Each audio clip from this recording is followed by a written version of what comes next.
And I want to introduce myself. I'm Louis Wirtz. I'm the head of communications for EcoAgriculture Partners. And now I'm going to introduce our panel all across so that we don't have to do that one at a time. All right. So Stephen Jaffe is will be introducing the book and providing the context for the research project that this is the culmination of. Steve is an agricultural economist who has worked at the World Bank for 24 years. His research and policy and investment project work have spanned multiple areas, including food security, agricultural risk management, food safety, and much more. He is currently the bank's global lead on food and food quality, and Dr. Jaffe has coordinated the broader regional study under which Steps Towards Green was produced. Our next speaker will be Sarah Shear.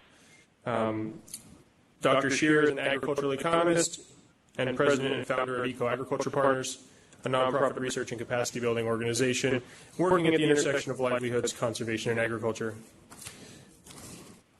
Sarah currently serves on the U.S. board of Bioversity International and the board of the nonprofit Solutions from the Land, among many others.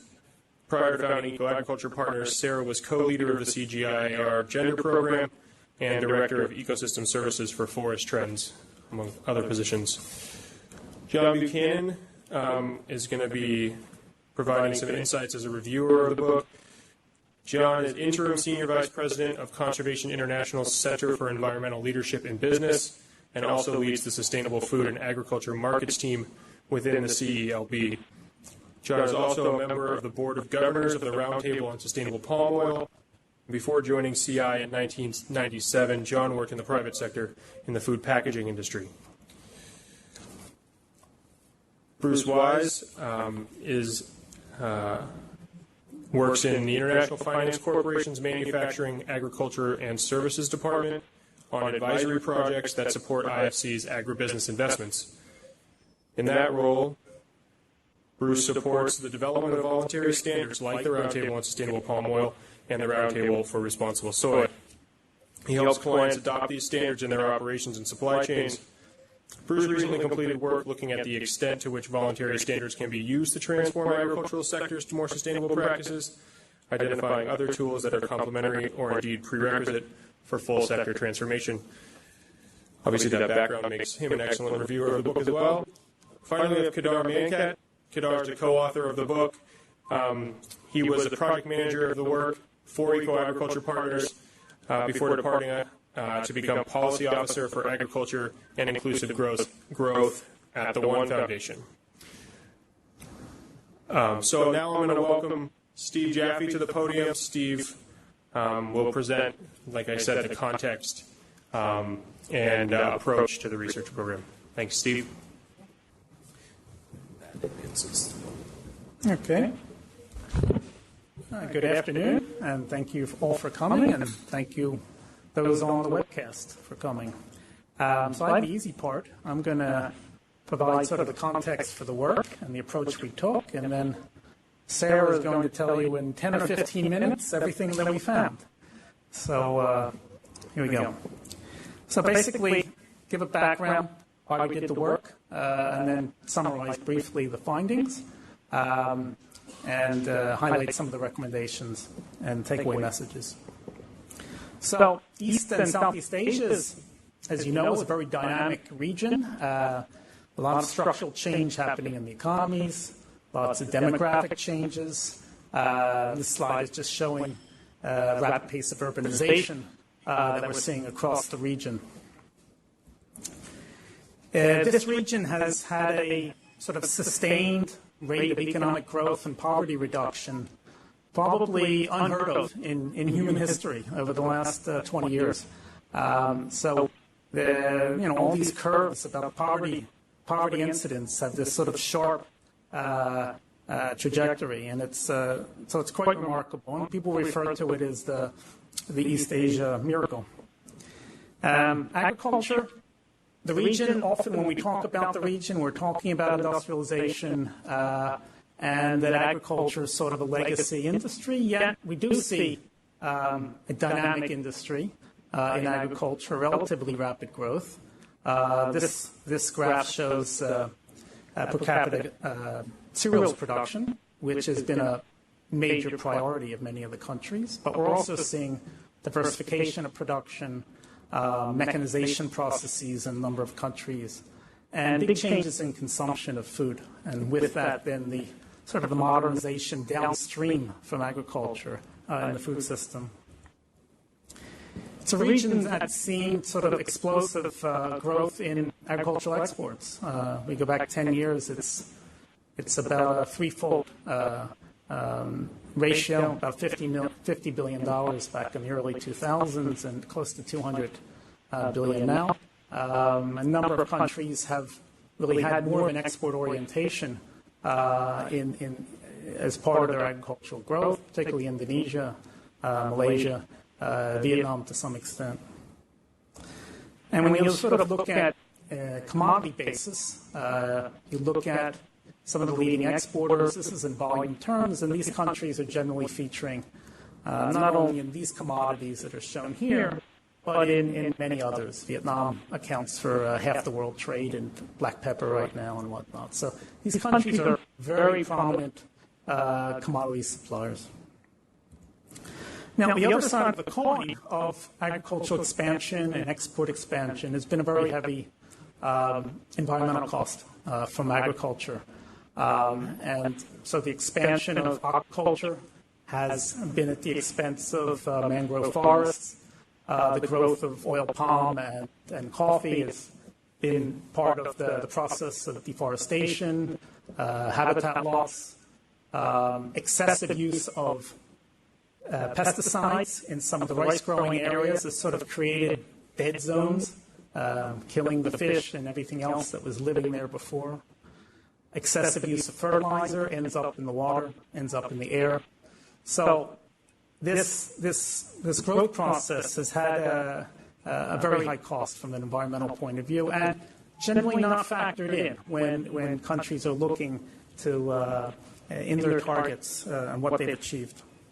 So there is growing recognition of these sets of problems, and we are seeing now not only sort of broader green growth strategies, but climate change adaptation mitigation strategies for agriculture.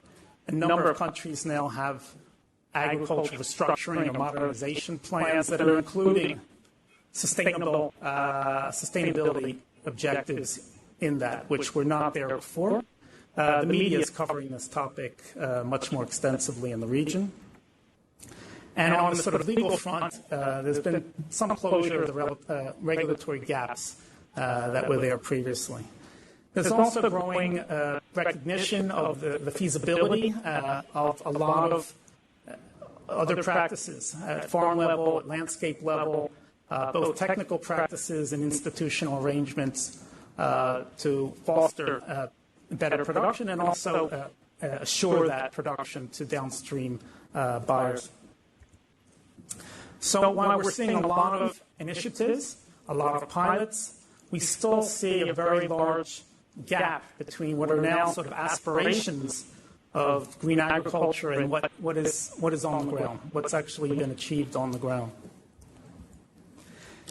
So we decided to focus on export agriculture out of the expectation that we would see a lot of pressure from externally, from the overseas markets, from consumers and their buyers, with greater awareness coming there. In fact, we found it's very much of a mixed picture. A lot of the commodities that are sort of invisible ingredients in a lot of products or on the low value side really have a very small sustainability or certified sustainable markets.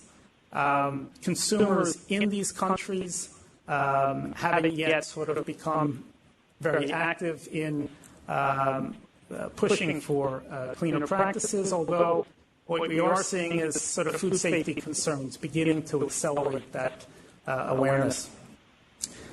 When you look at the objectives in the sector, it's still two-tiered. You still have the growth and, let's say, food security objectives on high, and then the sustainability objectives are sort of on a second tier.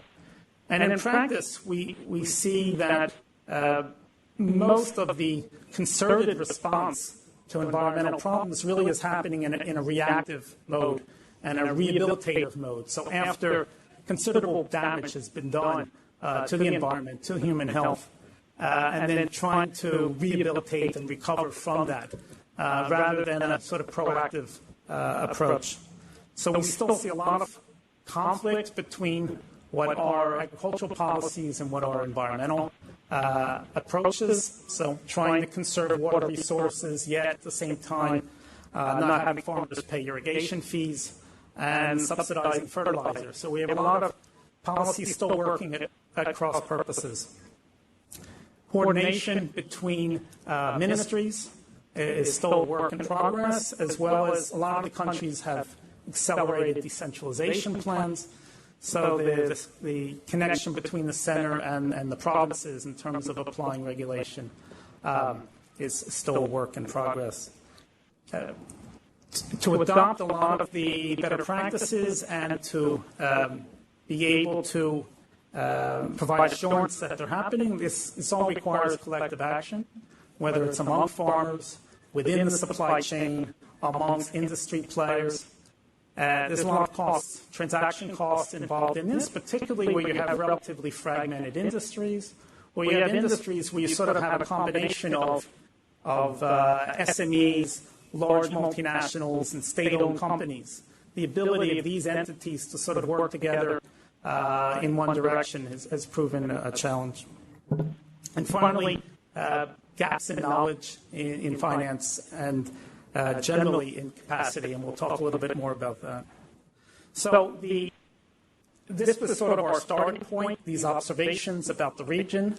And so the objective of the work has really been to inform public policy on effective measures which governments can take to reduce the environmental footprint of commercial agriculture. We decided to focus on the role of governments because there is a lot of work going on that's trying to document and draw lessons from private initiatives, civil society initiatives, which are gaining traction, yet scalability is a problem. And also, they're not a complete solution for what we often refer to as regulatory failure. So we've decided to focus our attention on roles of government. We pursued the work in sort of three parts. One part is the work we're reporting today, and this is based on these case studies, 6 case studies within East and Southeast Asia, and the synthesis of those. The second piece of work we called Shades of Green, which was a sort of crowdsourced initiative where we got small cases written up by practitioners from very low-income countries all the way through to high-income countries, typically where there's been a sort of public-private collaborative approach to managing environmental risks in agriculture. And finally, we commissioned local teams to do a sort of overview of the green agriculture strategies, aspirations of the countries. This was Vietnam, Indonesia, and the Philippines.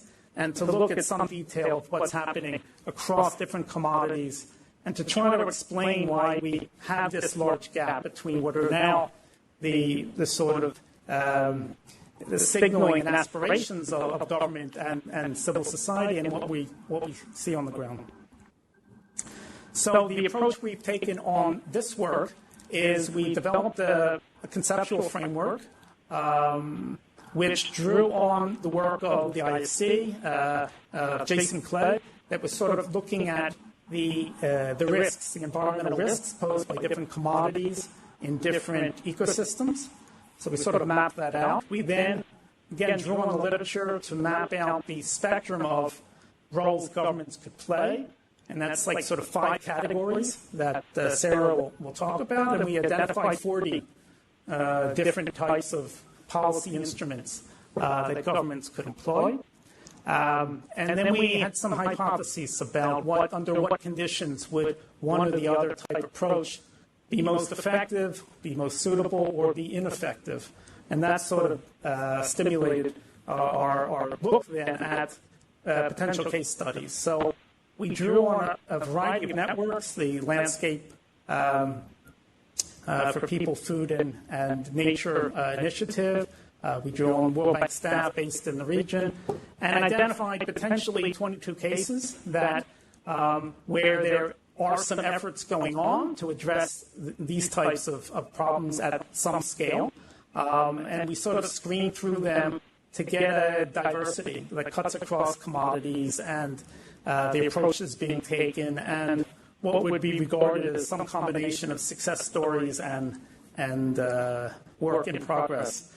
We wanted cases that had some history, so that would be able to look at maybe how policies evolved over time.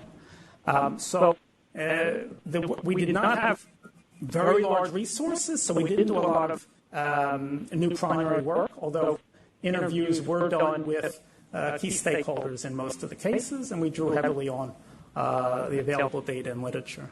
And the book has a section really that is a synthesis that tries to draw together all the cross-cutting insights and recommendations. I won't labor on this, but this is a bit of the framework where we see that a lot of the internal characteristics of the industry are quite important, whether it's a fragmented industry, its geographical scope, and that would either create a conducive or non-conducive environment for some of these approaches for government, and then looked at some of the external factors, whether it's land tenure systems, decentralization situation, governance arrangements generally in the country, and some other factors. So the 6 cases we ended up doing is on tea in the Yunnan province in China, coffee in the Central Highlands of Vietnam, bananas in Mindanao in the Philippines, oil palm in Indonesia, and the Mai Chen watershed in Thailand, which is sort of a relationship between the upland cropping and the lowland rice systems. So I think I'm going to turn it over now to Sarah.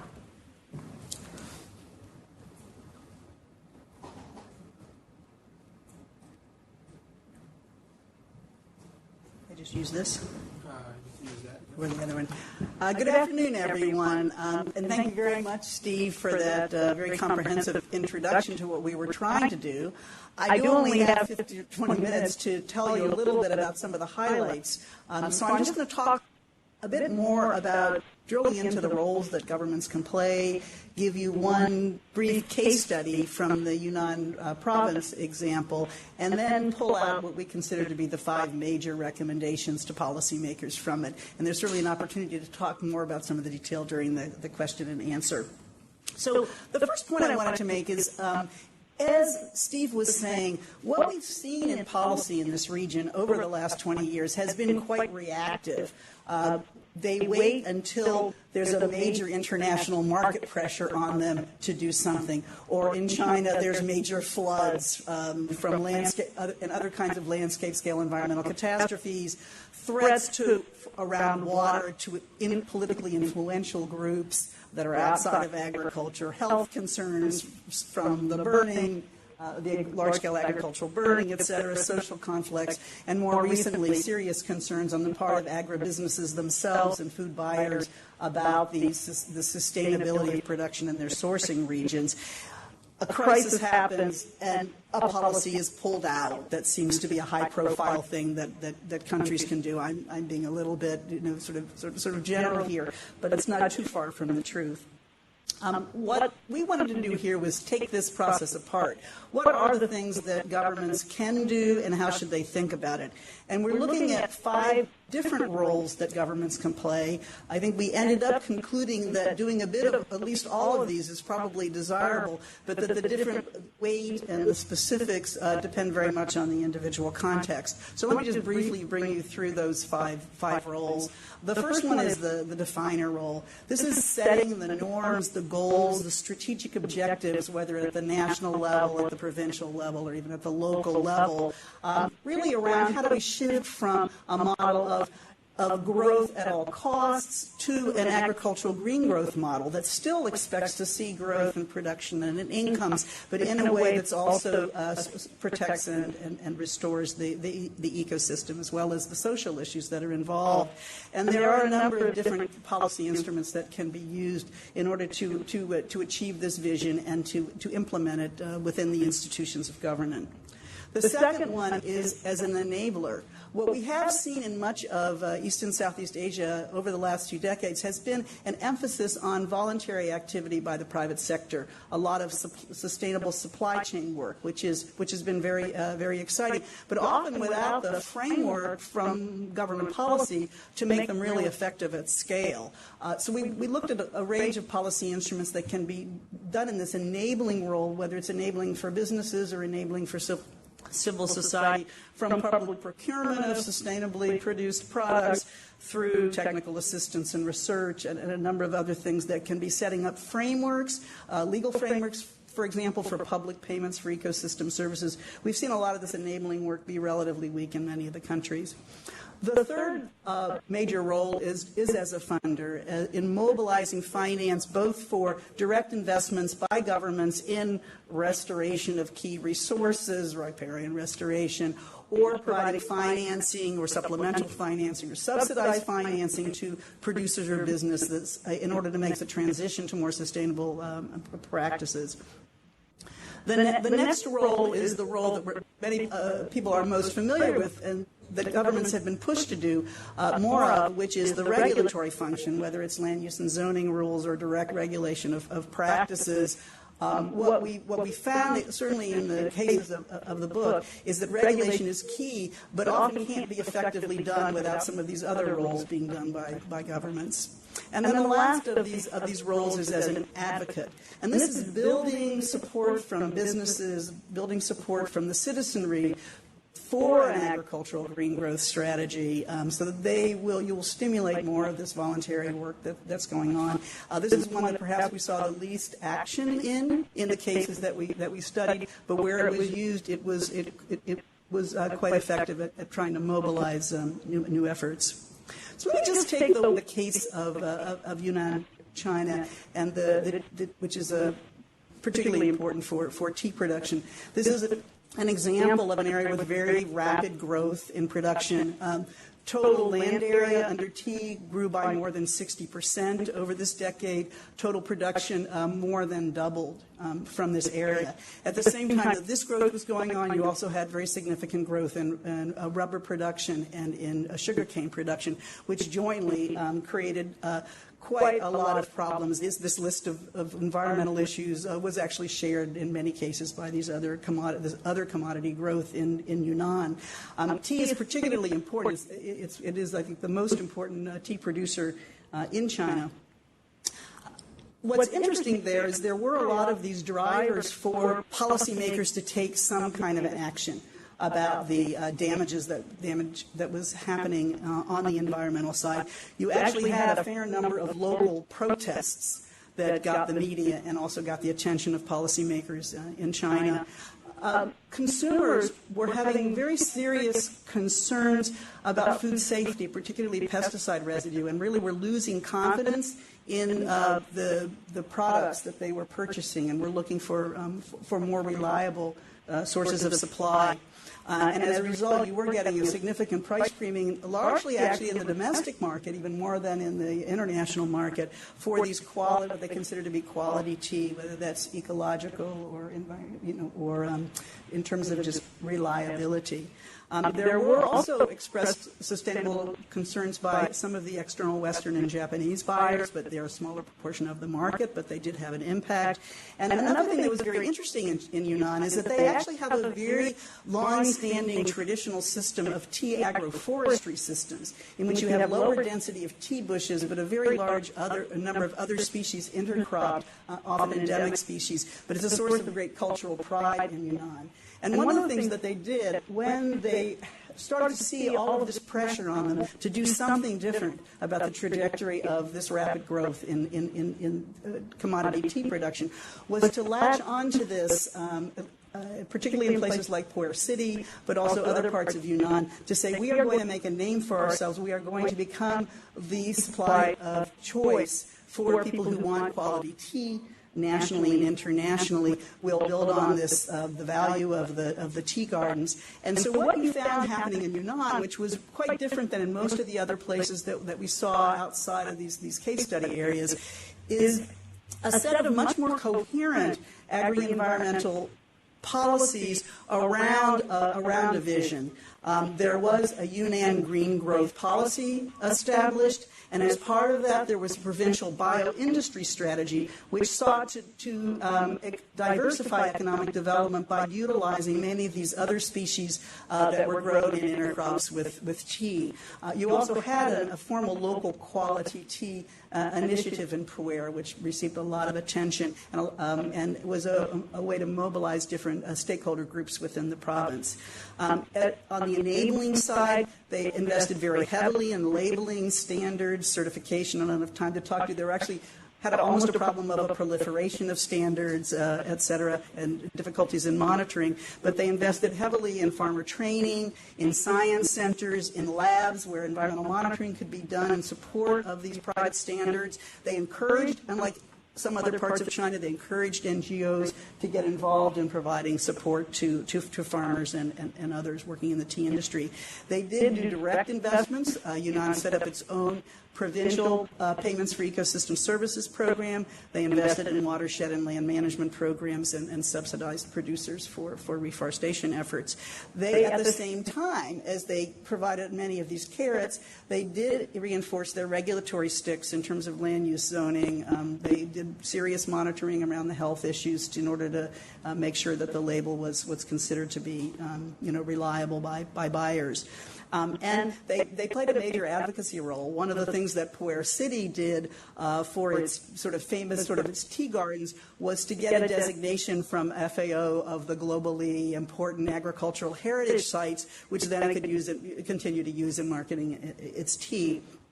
So I think one of the lessons from this was the coherence, but another one that I didn't provide so much detail on was you had a situation where the national policies that were being put in place for tea nationally, for watershed management nationally, were designed in such a way that the local governments and provincial governments could adapt them to local conditions, which was a very serious problem identified in many of the other, like the national reviews that Steve was talking to, that national programs were designed so rigidly that local groups could not actually adjust them and take advantage of local conditions. Just in Puer, 187,000 hectares of environmentally sensitive tea production, including a lot of areas being restored.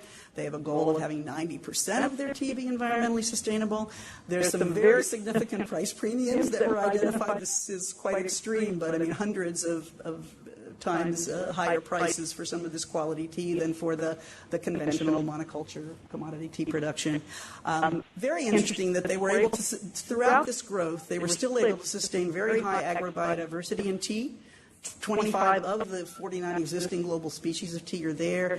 They're densely interplanted with a lot of other crops, so the average yield per hectare of tea is not as high, but the yield per tea bush is high, and there are other sources of income for farmers. And the strategy of development did allow them to sustain biological corridors running through this in the tea zone. So that was just one example. There are very interesting and very diverse stories from the other 5 landscapes where there has been a multiplicity of policy efforts made to turn the situation around. I would say that in none of the cases were they fully turned around. I mean, really, you just started to see change beginning to happen at scale, but not that you could demonstrate that there was massive restoration of ecosystem services in these places, but at least they were well ahead of many of the other sites that we had identified.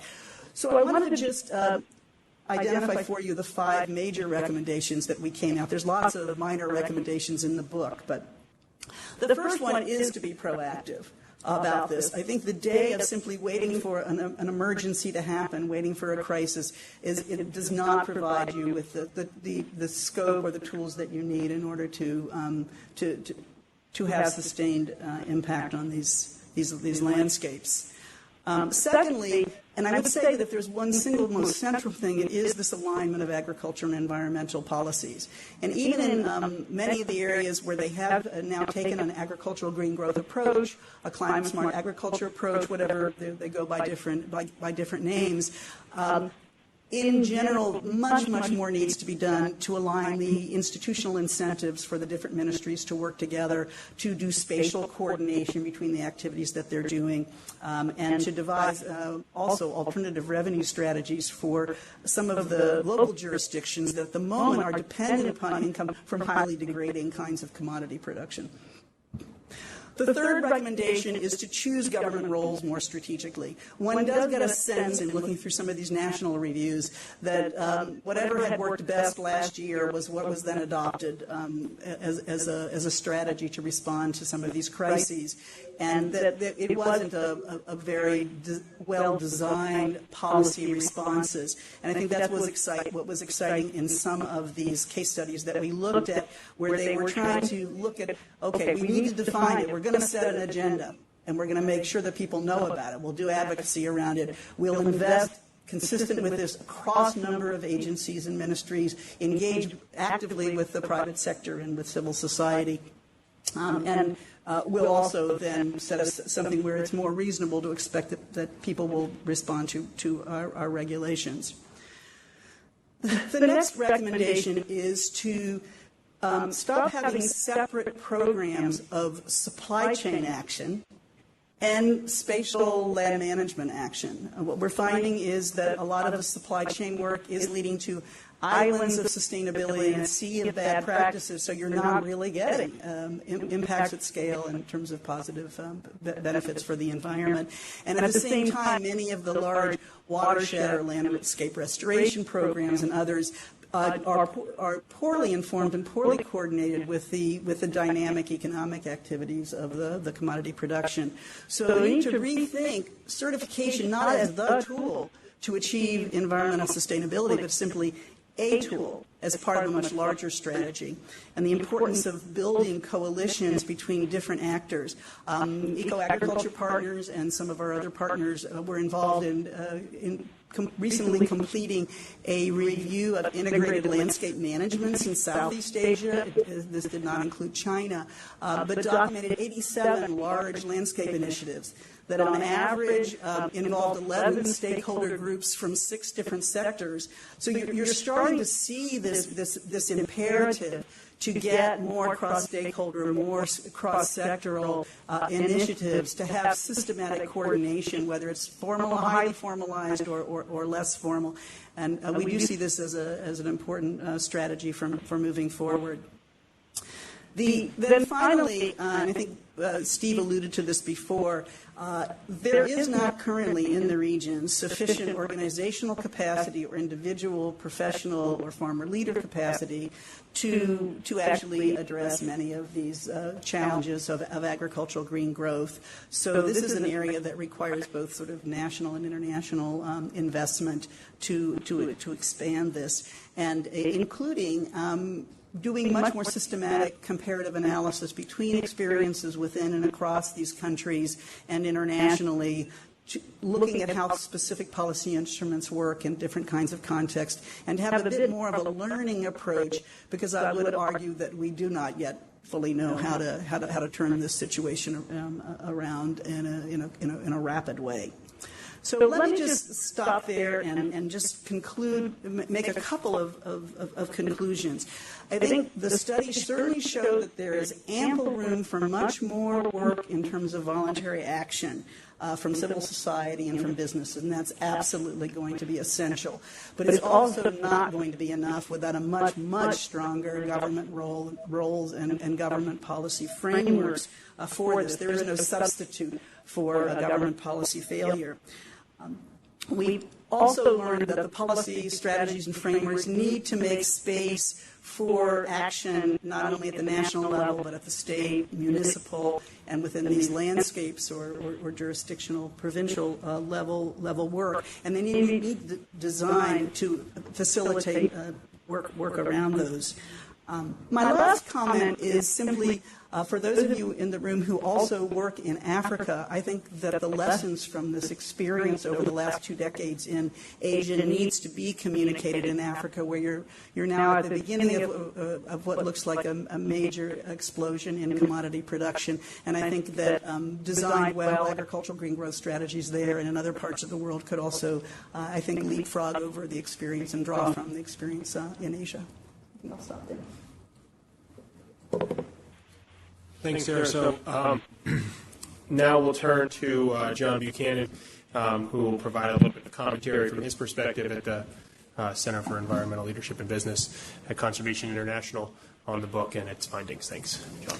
Great. Thank you, Lou. And thank you to the bank for hosting us this afternoon, to y'all for attending, and also congratulations to Steve, Sarah, and the team on the publication and series of tools you put out. I think it's terrific and exciting, and I think going to get some good traction.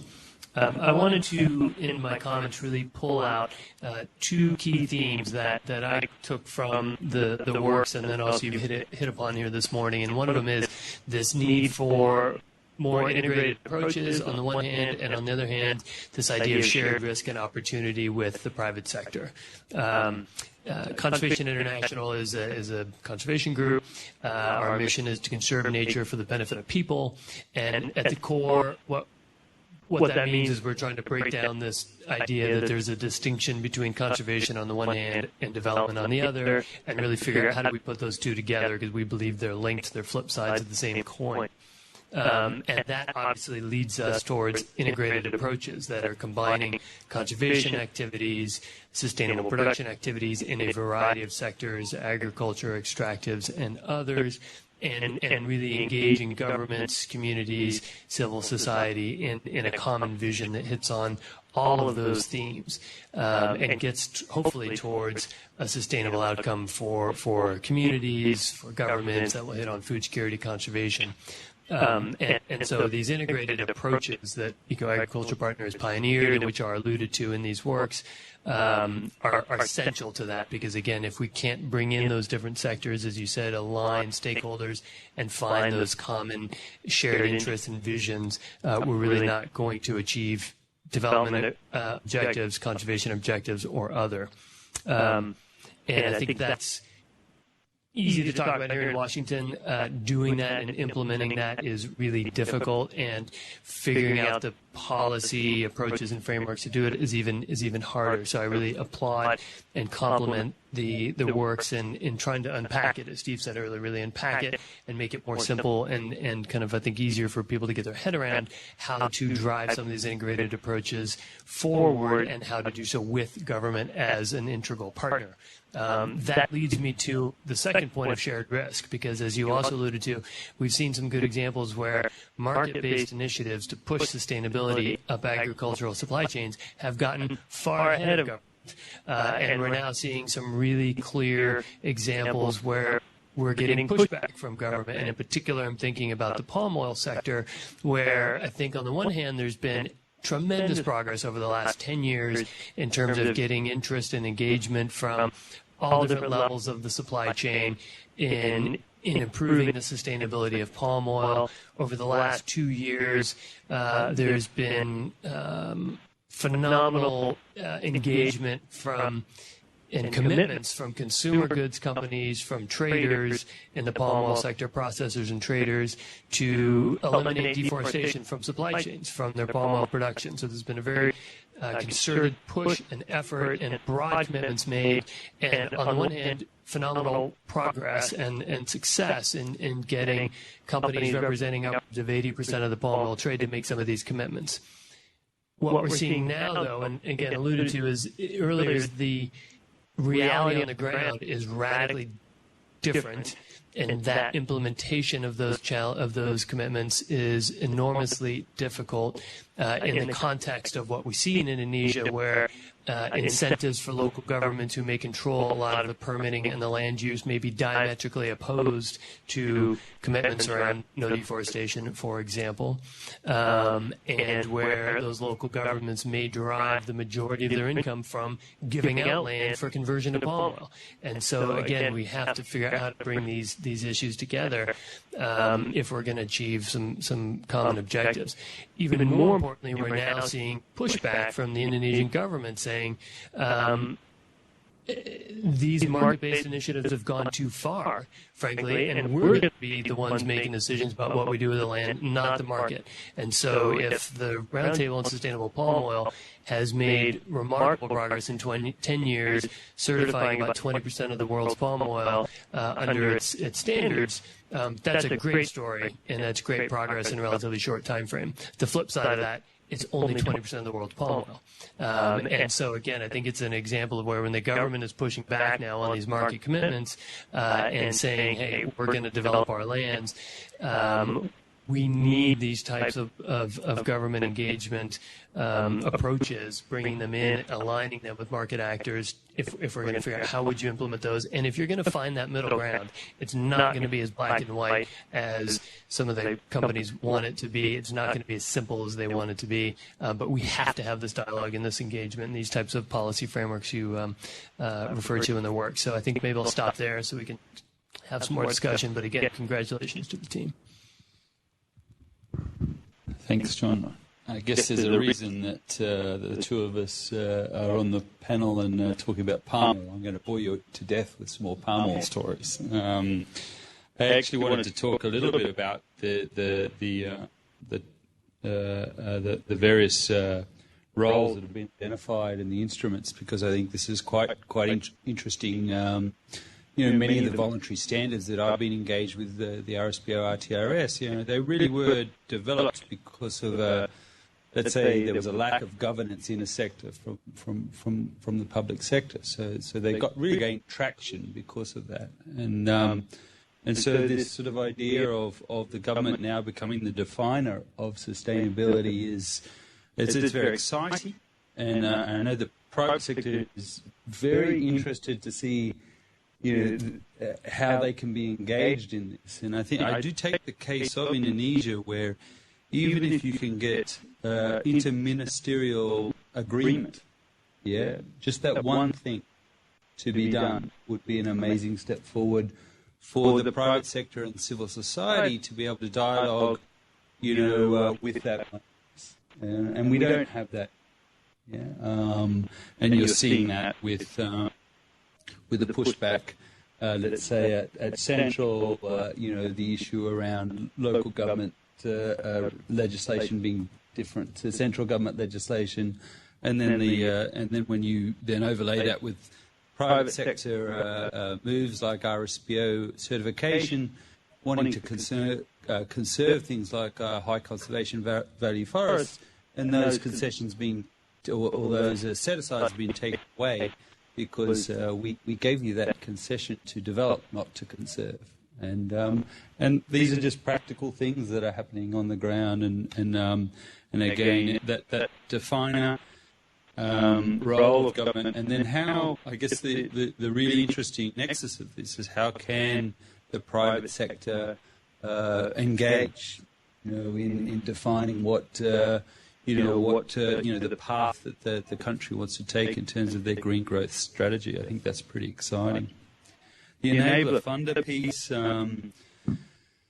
we have in the past done a fair bit of investment in a lot of these, let's say, export-oriented commodities, and to be honest, our clients have been they've been maybe the islands of green in an ocean of unsustainability. But in those, I think you find some good, best management practices, good ag practices that can be taken into the public sector frameworks. And I think, if we're doing coffee in Indonesia or in Vietnam with a client, they're only going to touch, let's say 10,000 farmers. But coffee farmers, I think in Vietnam is 500,000. Yeah. So our client is never going to touch all those people. They certainly. But what we're finding is that they're more than willing to share what's worked for them and what hasn't in a public-private sort of dialogue framework. So we see that if you can, if government can tease some of that out through this, the setting up of these stakeholder frameworks, and then use the power and weight of the public sector appropriately to sort of do the hard yards, if you like, in terms of the capacity building that needs to be done in a lot of these smallholder agricultural crops. Then it's a win-win for both our clients and then the smallholders associated. That enabling and funding piece, I mean, I guess we've got high hopes for things like payment for environmental services, the RED Plus type stuff. I mean, it's I'm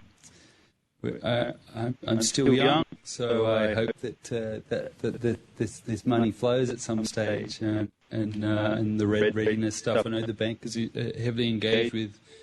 And I think, the private sector that we dialogue with, I guess they see this as, maybe some of the icing on the cake, the cherry on top, that can really, move them towards, a faster transition. That whole regulator piece, well, I think, Sarah, you articulated this well. I mean, this is what we kind of expect government should be doing. It's, not just the regulation itself, but the enforcement of regulation. And the fact that that's not happening is probably a reason that we have a lot of these voluntary commitments. So I think when we did our own sort of work in this area, that was definitely in our typology as well. It's just the enforcement of the regulations that are out there. We haven't seen a lot on the advocacy side of things. I mean, I'm thinking of things like maybe Brazil. There's been some work done in some of this, but I haven't seen anything much in East Asia. And finally, the recommendations, I think this promoting integrated landscapes, and this has been talked a lot in the circles that sort of have been involved in the last 3 or 4 years, and I guess it comes back to me as what are we asking the private sector to do in these frameworks? Because they keep coming back to us saying, "This all sounds great. This all sounds great. I want to be involved. Tell me what I need to do." And so I think that's where we're at now. At one level, it makes perfect sense in a mosaic if you're Unilever sourcing 5 or 6 commodities out of a supply shed, to have one sort of framework that you're benchmarking against in terms of sustainability. But in practice, that seems quite difficult to do. So how does one move from, let's say, a single commodity certification, which everyone, most supply chain managers now get, and most of the Consumer Goods Forum companies are all moving towards 2020 sustainability goals. It's the ones that, maybe don't make an international market, or, the rices, the horticultures that really get missed out in these frameworks, and actually they can be some of the most damaging things that are being produced. Also, coming back to this capacity and learning, again, I talked a little bit about how the heavy lift on the farm side, the smallholder side, they definitely see this, and I guess we don't really come across that much in terms of dialoguing a lot with the local government, but there's clearly a dearth of capacity and skills on things like land use planning out in our local government in a place like Indonesia, and I guess as we get more engaged in places like sub-Saharan Africa, then that's by 10 the issue. So I definitely want to reiterate that as well. And I'll hand over to.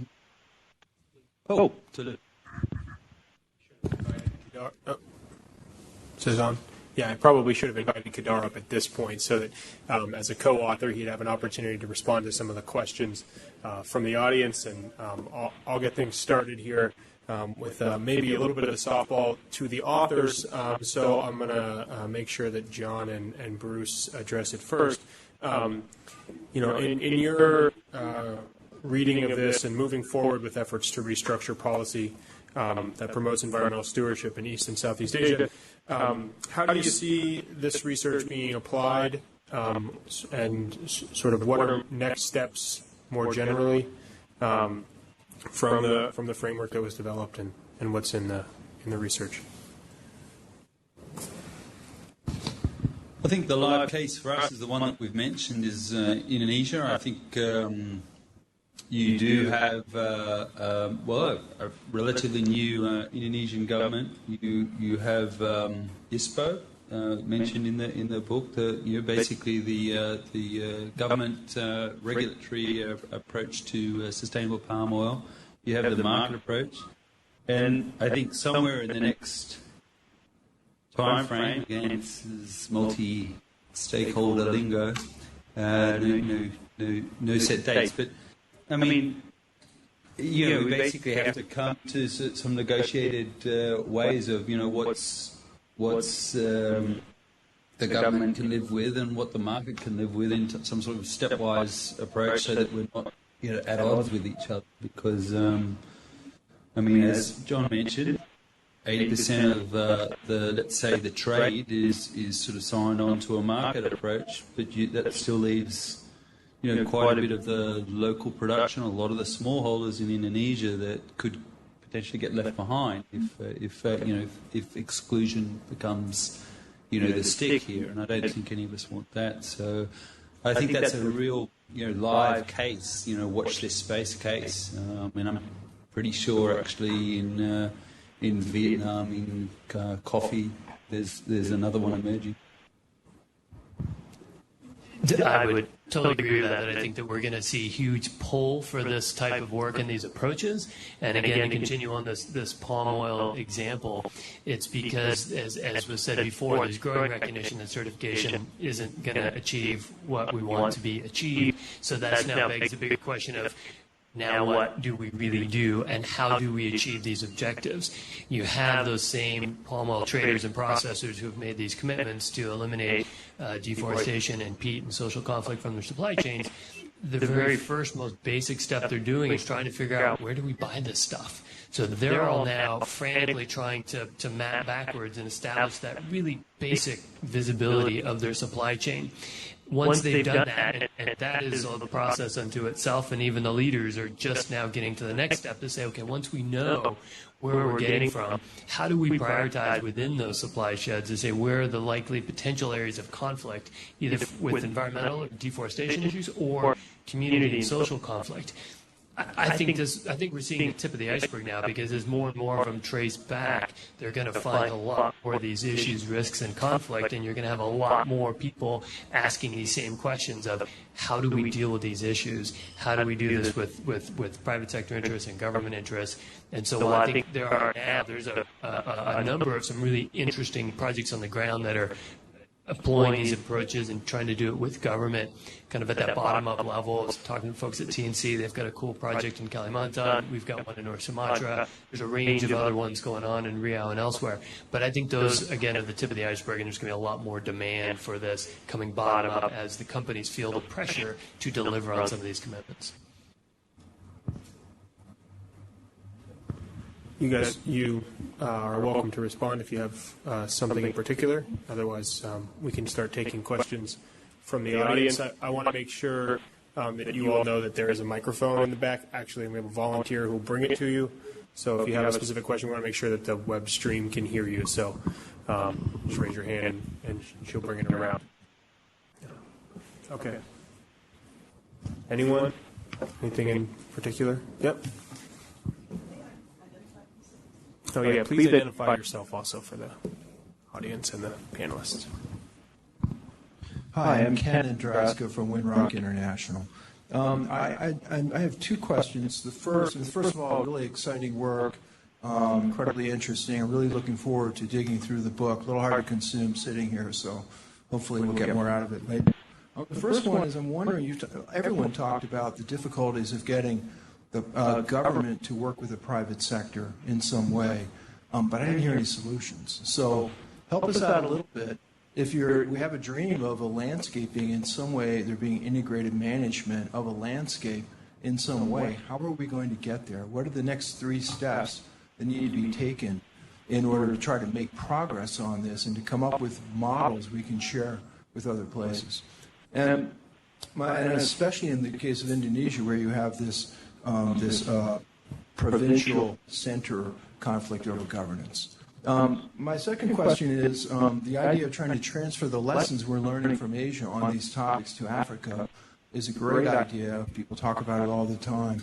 Is it really feasible to get some of these approaches adopted in Africa? And if so, which ones are most likely to be successful where? Thanks.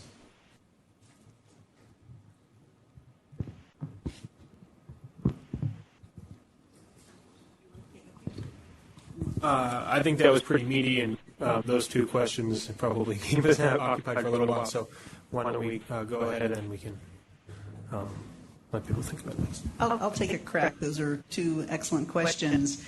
The first one is that I think there are now quite a few initiatives being developed now for this private sector government relationship. EcoAgriculture Partners is collaborating with the Sustainable Trade Initiative, IDH, in its Initiative for Sustainable Landscapes Initiative, which is the first major effort to have a private sector-led effort for integrated landscape management. And it's very interesting because they've almost turned it around and have really a lot of the initial leadership from the companies and then finding the government actors who want to work with them and then using that collaboration as a foundation for moving forward. But they're working in 6 landscapes right now, but in the process of selecting those 6, I think, we had, what was it, Lou, maybe 32 initiatives that were starting or a little bit far along. So I think we're actually starting to have a situation where we could have some extremely useful cross-learning from the efforts that are going on with these groups. I think there is interesting. What's useful, I think, about the integrated landscape approach is that it is a sort of a defined spatial area where you can really see the interactions between the different sectors. You can actually go out and visit it. You can take study tours together with the different groups. And it happens when the private sector really sees that they can't go it alone, and the government sees they can't go it alone, and you need some really high-quality facilitation. But I think we're in the early stages. There's enough experimental work going on right now. I think we should be trying to accelerate our learning from it. In terms of the applications to Africa, which is actually where I work more than I do in Asia, some of the details, some of the more institutionally complex policy instruments may not be appropriate for some of the countries that don't have the strength institutionally, but I would argue that the 5 major recommendations we had absolutely can be, and I think absolutely must be. You still have these major commodity investment programs going on where there's a complete disconnect between what the agricultural sector is planning and what the forestry and climate change sectors are planning, and there's just it is a road to failure. And for some reason, it seems to be most of the major institutions still want to operate sectorally. And I think until they can move and see that their sector is critical to the solution, but cannot operate alone, and that they need to develop tools and methods and processes for collaborative, reviewing one another's regulatory frameworks. The farmers in private sector are sometimes facing 5 or 6 completely different regulatory standards they need to comply with. And we've seen some really exciting innovations where all of the ministries have gotten together and agreed to, or state government agencies have agreed to have a single regulatory process with a checklist that cover all of the things. So I think everything from mundane things like that, it doesn't have to be complex. It's a bit of a change in what's our strategy. Let me just comment on the Africa connection. I think, for starters, it's part of the Asian experience about what to avoid. So where Africa is moving toward more intensive rice cultivation and the scaling up of certain livestock industries and oil palm development, and so what do you want to avoid happening as you intensify and scale? So you already anticipate these things and build that into the way you support and the way you provide oversight.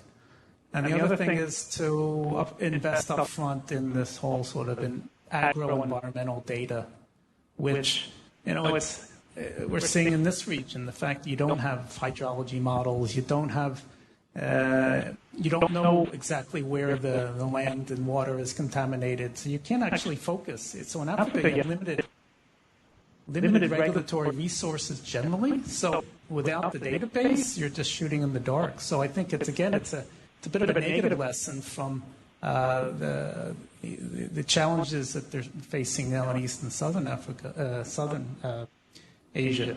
Yeah. I would just add to that to say yes. I think to Sarah's point, it is already starting to happen with a handful of major global initiatives, with a handful of the big companies, the big buyers, the Nestle's and Unilevers of the world who are starting to understand this challenge and are engaging. So at that high level, those discussions are starting to happen. There's been a lot of discussion with national level governments.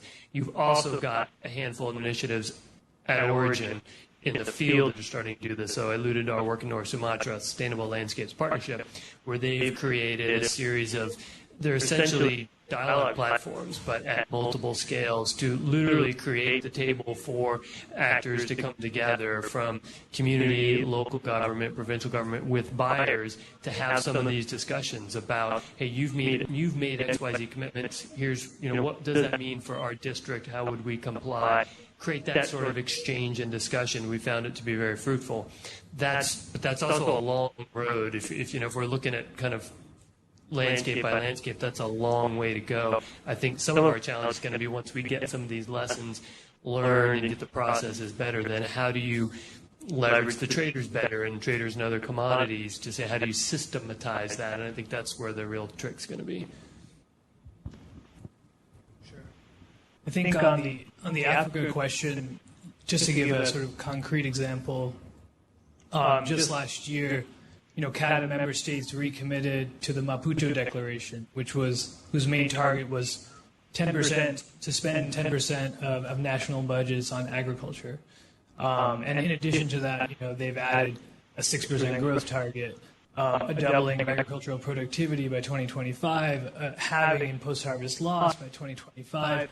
How do they do that? They do that through, these national agriculture investment plans that, all CAATIB member states have to have.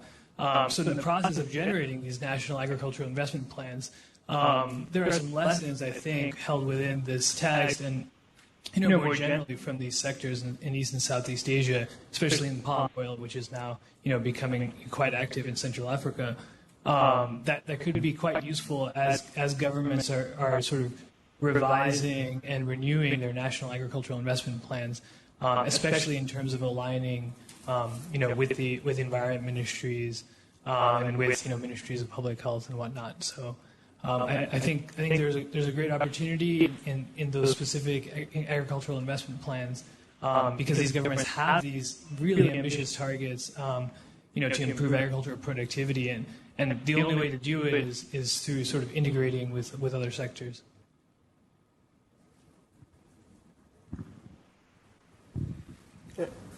I'd love to take another question from the audience here. We do have a question that came in from the web audience, but welcome to do one here now if somebody else has something pressing. I'd love to. Okay, so we'll do this question and give you another chance to think about it, and we'll probably take one or two more. With a focus on green growth and commodity crops, Hiram LaRue, watching online, wonders, can the speakers imagine a role for advisory and extension services in providing know-how and advice, or are those services so rudimentary or compromised that their potential to contribute or assist is insignificant? I guess that goes back to where in the framework do those systems fit and how effective within the case studies did we see them being, or how effective in the region are they as one of these, one of the strategies governments can use?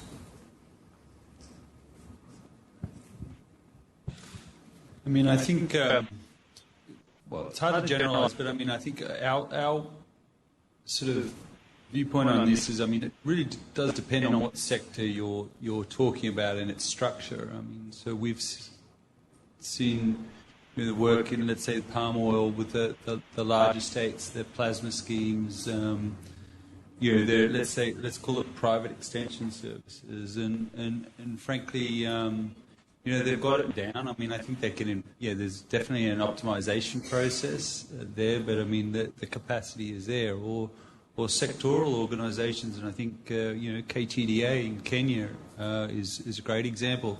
I mean, they service 500,000 small tea holders. I mean, so this can be done at scale. For me, it's these sectors that they're almost like they're orphaned in a way from our client base tends to want to export a crop, or it's a cash crop that tends to be sort of a sweet spot for us. It's been a lot harder for us to work in commodities or crops that are locally produced and locally sold. And when you start to really scratch the surface of a lot of those, actually there's a real lack of extension services, whether public or private, in those. And it's hard to see how that may transition to, let's say, a private sector approach to the services. It may never.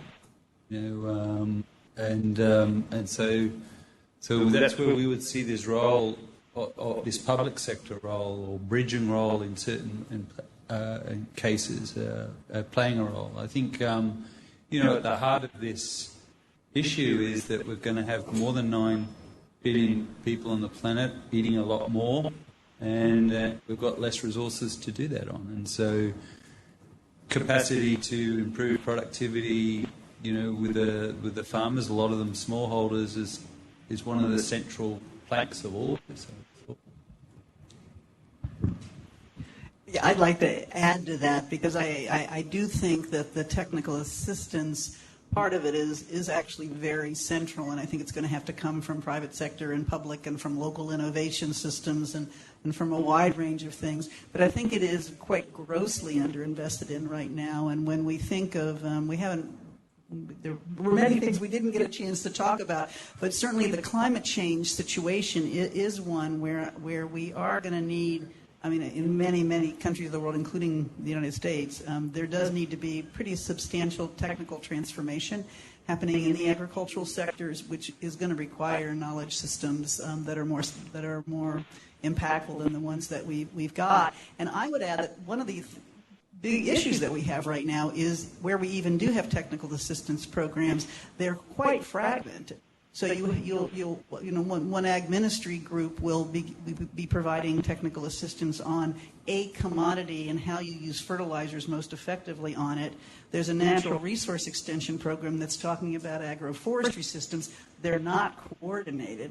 There's a climate smart agriculture technical assistance program, which is also not coordinated. There's a watershed management technical assistance program, which is not coordinated. Most of these systems are focused on input-based monocultures.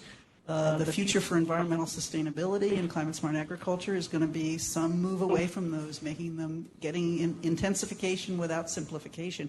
And I think we don't have lots of capacity for that. So I do think it's a pretty major gap that requires international effort to support the countries in doing that. I guess consistent with Bruce's comment, I think about extension services supporting rice production in Vietnam and Indonesia and the Philippines, and what's their future? It's been about yield maximization, intensification.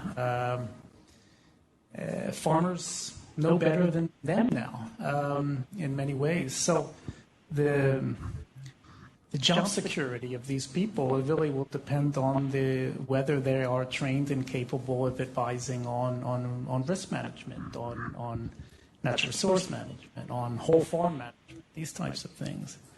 If not, then they will largely become irrelevant. And unfortunately, we won't see necessarily private sector sort of aggressive moves into the advisory service, except maybe where they're combining with like mechanization services and spraying services. So you will see some even in the rice sector of that. But I do think public extension can very much have a role in this, in the food crops. Whether or not it moves there and whether the sort of leadership and extension services are pushing there, it's not clear yet.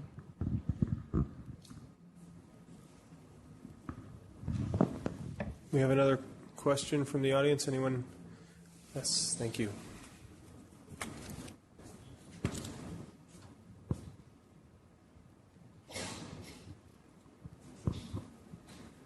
Thank you. My name is Pace Levinsky from the U.S. Department of Agriculture.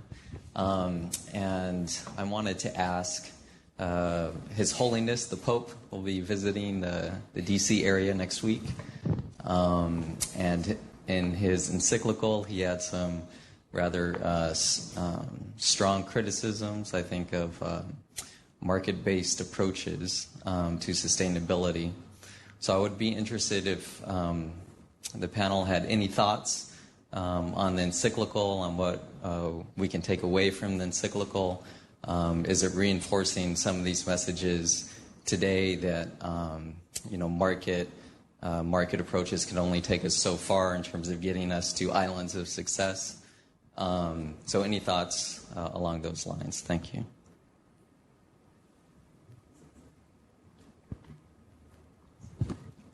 I'll take one piece of that, and there's a heck of a lot there I'm going to stay away from. But I think that,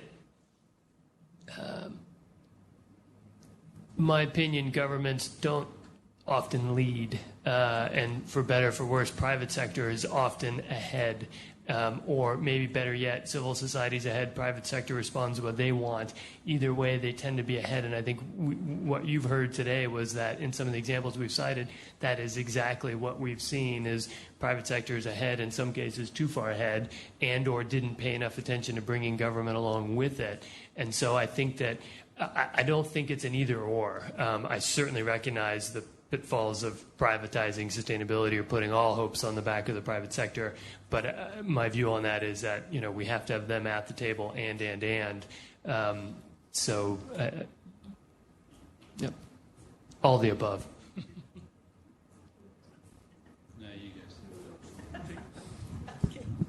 No, I would say I haven't read the details of the encyclical. I think the major messages around environmental sustainability and poverty reduction are quite central to everything that we've been talking about here. My view is that the private sector is actually where the bulk of the resources of the world are right now. So what you think the view should be in 50 or 100 years, that is definitely the reality. It's also a reality that markets are institutionally framed by governments. All markets are created by governments. They do not exist outside of government. And where one sees market action leading to negative outcomes, a major part of that is poor governance of markets. And I think we saw in the process of this of preparing this book, numerous examples of poor governance. And I would say one of the things that we didn't speak about as much, this book was focused very much on environment, at the environment-agriculture conflict that one saw in this. But if you look into the case studies and a lot of other contexts in the book, the social issues underlying this are quite important. These huge growths, the doubling and tripling of production systems have had huge amounts of dislocation socially within places. And I think even when you look at some of the initiatives of government and private sector, wanting to finally begin to partner together, which is a difficult enough task that they often don't want to broaden it. But I think the idea of making sure that there's a voice for local communities, a voice for different groups, for those who are operating in outside of specific commodity situations needs to be part of the dialogue. So I think my perspective is that we need a more balanced civic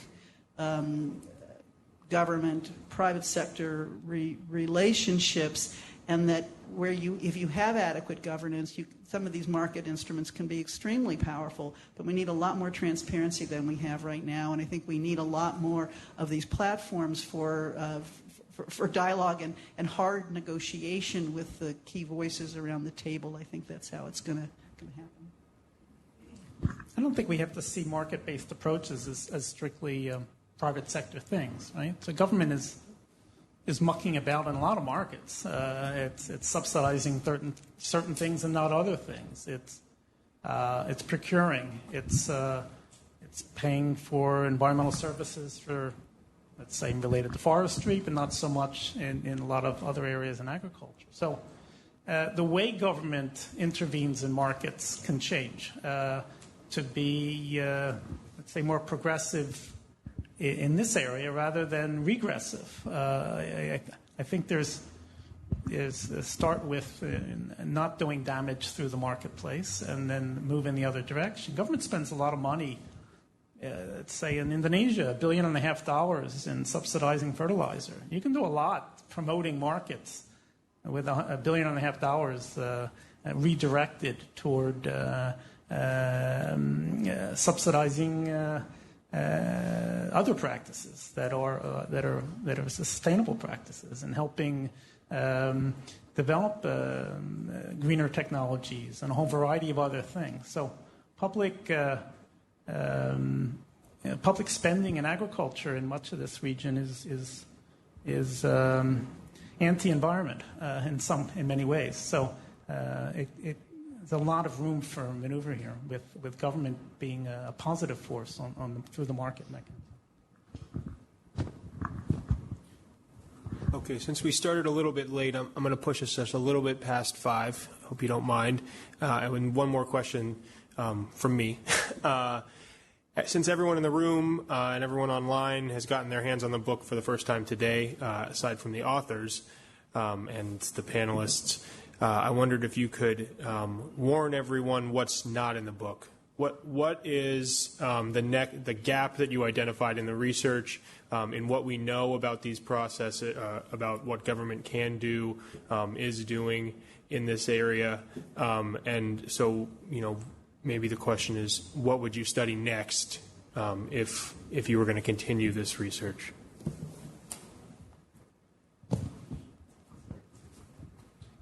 Well, I have at least 2, but there are many. We didn't look beyond the farm, so we didn't look at really the whole value chain and the environmental footprint through transport, through processing, and all that. In some commodities, this is a problem; others, less so. And that's an area for future work. Is maybe the entry point for some areas you can have more impact, not at farm level, but later on. The other thing is, you're not going to find this specific technical solution for the case that you looked at. I mean, ironically, because we didn't have a lot of money, we had to aim high, right? If we had a lot of money, we would have drilled in very deeply into some of these cases and really looked at all the technical solutions and whatnot and weighed them and done cost benefit, all that. Since we didn't have a lot of money, we were sort of at the level of more strategic and institutional. So you're not going to find any silver bullets here, and that's really anyway a matter for local stakeholders to work their way through, and the scientists and the private sector. So we didn't go in that direction purposefully.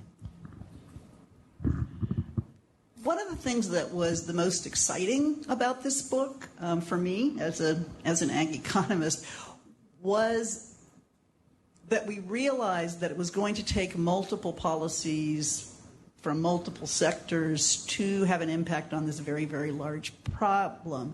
And therefore, we chose in our methodology to look at what happened to clusters of policies that were interacting with one another. But I would say Kadar did a lot of the sort of background research for this in terms of looking at the literature that was out there. And it was kind of astonishing the extent to which most of the literature on agri-environmental policy was almost instrument by instrument. What do we know about payments for ecosystem services? And you have a whole book written about payments for ecosystem services, or you have a whole book written about certification, or you have a whole book written about regulation. But this question about the action between different instruments is there really was not really very much literature on it, and so we were limited in terms of that. But I think that what we need is to become more rigorous in how to analyze those interactions and document their impacts. And I think that's a major maybe for perhaps the academic community and professional researchers to look at. But I do feel if we're going to advance in a more systematic way, we need that. The second thing that I would point to is it was almost impossible to find data on impacts. And the impact data that there was extremely narrowly defined, just an environmental impact, not the environment as it interacted with economics, as it interacted with social, just simply was not there.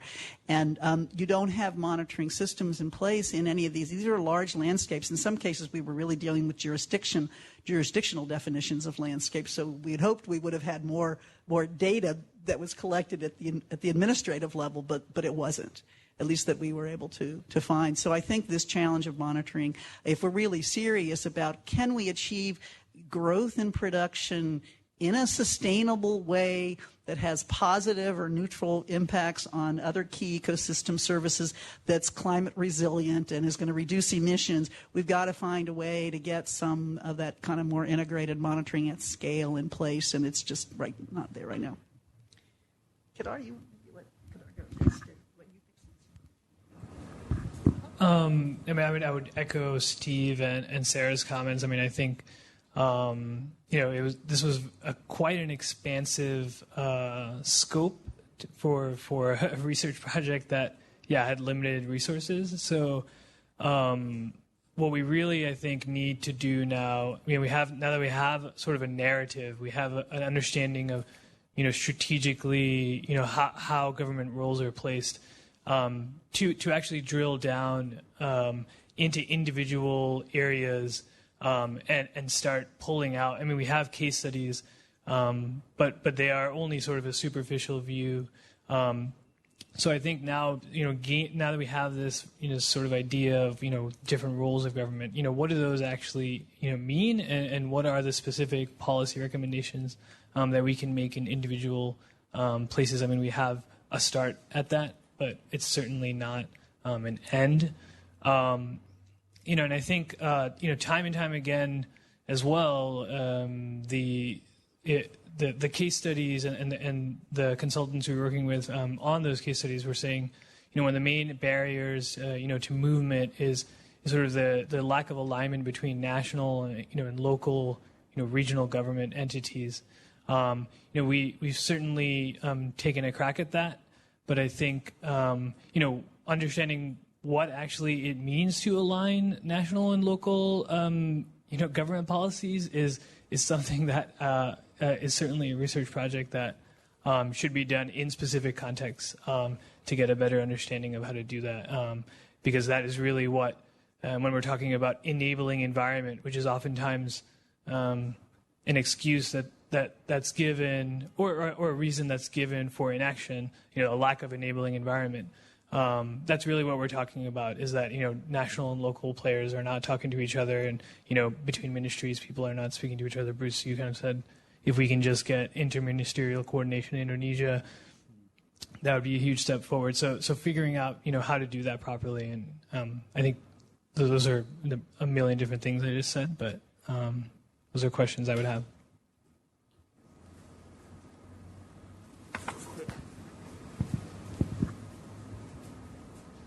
Well, I wanted to just add one other thing, because I realize that all of us, we talked a lot about sort of analytical aspects of this. What I would most like to see as a follow-up to this book is actually some major policy dialogues within these countries and regionally, to actually have the policymakers themselves digest these observations, grapple with them, and think a little bit about how they, would want to do things differently. And I think we did a lot of interviewing for this book, but I think in terms of major engagement with the outputs of the book is something that I think would be inexpensive and hugely powerful, I think, if we had well-facilitated kinds of interactions. Because ultimately, it is the policymakers themselves that have to decide, that have to have a different kind of model in their head about what they're trying to achieve, and are the ones who are going to have to come up with the specific solutions. And I think providing them with sort of some context, I think this would be kind of exciting for them, and hopefully creative and generative to new policy solutions. Thank you very much to all the panelists. I think we should thank them with a round of applause. Thank you yourselves for your questions. I want to thank a couple more people before we close, and then we'll let you get out to beer and wine. I want to thank Lucila Fernandez. She's the EcoAgriculture staff person who really put this all together, made sure everyone was invited and got their books and just everything. So that was really just really impressive. A lot of work went into making this happen. And then the World Bank staff that worked with Steve were just really accommodating and very, very helpful. Bernadine D'Souza and Cynthia Dharmajaya. And then the AV team here, thank you very much. So, all right, now everyone, you can go out there, network, come up and ask the panelists and stuff, but do let them go out there too. There's plenty of space for everyone to have beer and wine and some snacks. Thanks.